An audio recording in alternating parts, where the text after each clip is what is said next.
The upcoming primary election is a very exciting time for progressives because for the first time in living memory, of the 15 remaining Democratic candidates, 2 progressives are polling in the top 3, Bernie Sanders and Elizabeth Warren. They've both built grassroots movements, receiving the majority of their donations from small donors. They're both running on taking on climate change, taxing the rich, rebuilding the middle class, Medicare for all, college for all, immigration reform, rooting out corruption, and many other progressive values. Sanders and Warren have been described as virtually interchangeable on the issues, but that's not quite accurate. While Warren and Sanders definitely care about similar issues, they have very different ways of attacking them. Today, I'm going to break down just a few of the big differences between Elizabeth Warren and Bernie Sanders to help you decide who should progressives vote for in 2020. Bernie Sanders describes himself as a democratic socialist. I believe in a democratic socialism that works for the working families of this country. While Elizabeth Warren considers herself a Democrat and a capitalist to her bones. I believe in markets. Markets could produce a lot of value, but let me be clear. Markets without rules are theft. But what does any of that really mean? To break it down, we'll take a brief look at Sanders and Warren's career histories, as well as their respective relationships with the Democratic Party. And then finally, we'll take a look at their plans for a few of the key issues in the 2020 Democratic primaries. Bernie Sanders and Elizabeth Warren both have a long history in politics in related fields. Bernie Sanders began as a political activist. He participated in the March on Washington and was a member of CORE and SNCC. He served as mayor of Burlington, Vermont, and in the House and the Senate. Elizabeth Warren was a professor at Harvard Law School when she was asked to advise the National Bankruptcy Review Commission. She worked with the government in several capacities, including on the Congressional Oversight Panel to protect consumers' rights against large corporations, and helped establish the Consumer Financial Protection Bureau. In 2012, Warren ran a successful Senate campaign and was able to hold on to that seat in the 2018 election. Zaid Jilani, writer for Jacobin magazine, summarized Warren and Sanders' pasts. Warren is a brilliant legal scholar who changed party allegiances after studying the abusive practices of the financial industry. As a senator, she has been effective at promoting change, primarily through brilliant interrogations at hearings and effective advocacy within the halls of Congress. That is a very different approach than that of Bernie Sanders, who defied the conventional wisdom in 2016 to run for president and became one of America's most influential politicians, thanks to thousands of volunteers and small donors. In the span of just a few short years, he has made his social democratic policies mainstream.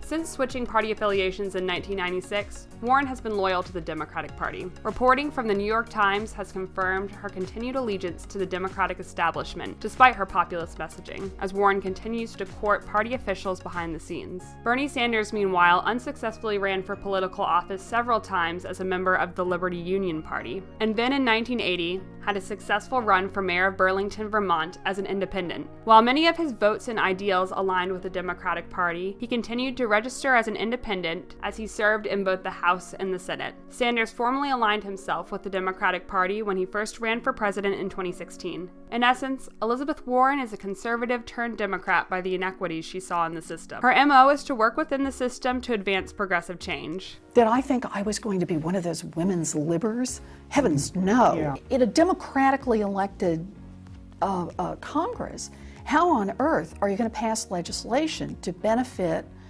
24 already powerful multi-billion-dollar corporations at the expense of all the people who are your constituents? Bernie Sanders is a progressive activist turned politician who aims to reform the system relying on political movements like those he participated in during his youth. In our nation today, we have an extreme disparity between the rich and the poor, that elections are bought and sold and controlled by people who have huge sums of money. So my first concern is to have a president who has the courage to look reality in the face and say that we need some radical changes in this country so that every American can have the opportunity to have a decent standard of living and live a decent life. A look at their policies should make these differences in political identity even more clear. Now I'm going to talk about just a few of the key issues for progressives and how Bernie and Warren differ on these issues. And I have a plan for that. I do know, and I wrote the damn bill. Aren't they both in favor of Medicare for all? If you've been watching the debates, you might be a little bit confused about how their healthcare plans differ. While Warren initially supported Sanders' Medicare for all plan, she has since come out with her own plan. Well, it's actually kind of a few plans. Let me break it down for you. In part 1 of Warren's healthcare plan, or what she's calling her transition plan, Warren plans to propose a bill with a public option. What this means is that anyone who wants to opt into the government healthcare plan can, while those who want to keep their private insurance can do so. Assuming part 1 of the plan is successful, part 2 of Elizabeth Warren's plan would be to propose a bill for Medicare for all. Bernie Sanders' Medicare for all plan is a single-payer healthcare system where everyone's medical needs would be completely covered by the government and would eliminate private insurance, co-payments, and premiums. Sanders and Warren have slightly different methods of how they would pay for their bills. Sanders is proposing a 7.5% employer-side payroll tax, raising $3.9 trillion over 10 years. In Elizabeth Warren's plan, companies with 50 or more employees would at first calculate how much they spend on health insurance and pay 98% of that to the government. Over time, the employer's health care cost per employee would shift to that of the national average. Bernie Sanders' proposal is certainly more straightforward, but at the same time, it's not if you consider what it will take to pass it. Medicare for all, as Sanders has proposed it, will take a grassroots political movement of supporters to pass, particularly if you consider how many people in Congress take large donations from the insurance and pharmaceutical industries. Elizabeth Warren's plan definitely comes in increments that are more digestible to the Democratic establishment, but the transition plan comes at a cost. Warren's shift to Medicare for all doesn't come until after the 2022 midterm elections and comes while she would be beginning her own re-election campaign. Passing one plan is difficult enough, but passing a second when a party rarely does well in the midterms after winning the White House, well, let's just say they both have a long fight ahead of them. In a think piece for NBC News, Paris Marks describes the difference between Sanders and Warren's plans to attack the issue of climate change. Warren is approaching the climate crisis as a problem of corruption. She has a comprehensive plan that includes part of what Inslee proposed, but it includes much less spending than Sanders and a greater reliance on private corporations taking action once market incentives have reshaped with new regulations, taxes, and programs. Sanders believes the scale of necessary change will require more government intervention. Both plans aim to transition to 100% renewable energy for buildings, housing, and transportation by 2030. Both plans promise to create jobs for Americans and hold the fossil fuel industry accountable. Here are some of the differences. Bernie Sanders' plan, the Green New Deal, would treat climate change with the same urgency as President Franklin D. Roosevelt's New Deal treated World War II. I pledge myself to a new deal for the American people.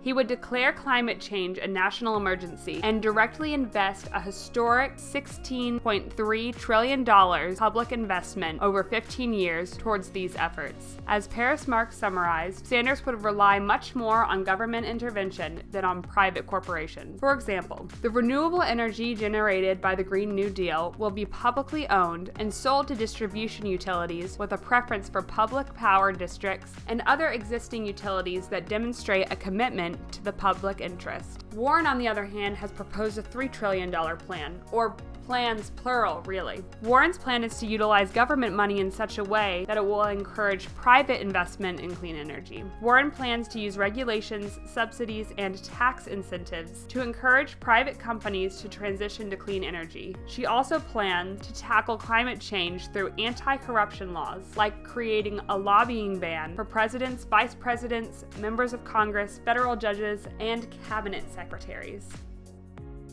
Lastly, let's take a look at Sanders and Warren's plans to make higher education more affordable. Jeff Spross, in an article for The Week, did a great job of breaking down some of their similarities as well as some of their differences. Warren and Sanders both want to make public college tuition-free. They both want to increase funding for historically black colleges and programs that help minority students. And they both plan to spend around $600 to $700 billion on these plans over 10 years. The biggest difference between Warren and Bernie on this issue is debt cancellation. Bernie wants to cancel all student loan debt, spending an additional $1.6 trillion over 10 years. Warren wants to forgive student loan debt on an income-based sliding scale. All households that make $100,000 or less a year would get $50,000 of debt wiped out. For households making above that threshold, the debt cancellation would slowly decrease in size until it hit zero at $250,000 a year, costing $640 billion. So, who should you vote for? Sanders is certainly to the left of Warren, but both are to the left of the other top candidates, with the possible exception of Andrew Yang. But progressive voters, and voters from any party identification, are on a spectrum as well. What is important is that you try to ignore the petty drama of the news cycle and do your research. What is a candidate's history? Are they consistent on the issues they're fighting for? They have squeezed enough out of these families in interest and fees. It means doing away with a system where 1% of the population owns half of the wealth, where the rich get richer and the poor get poorer. What issues are important to you? Does your candidate also care about that issue? And what's most important is that you vote. So many people in the race, your voice can make a huge difference.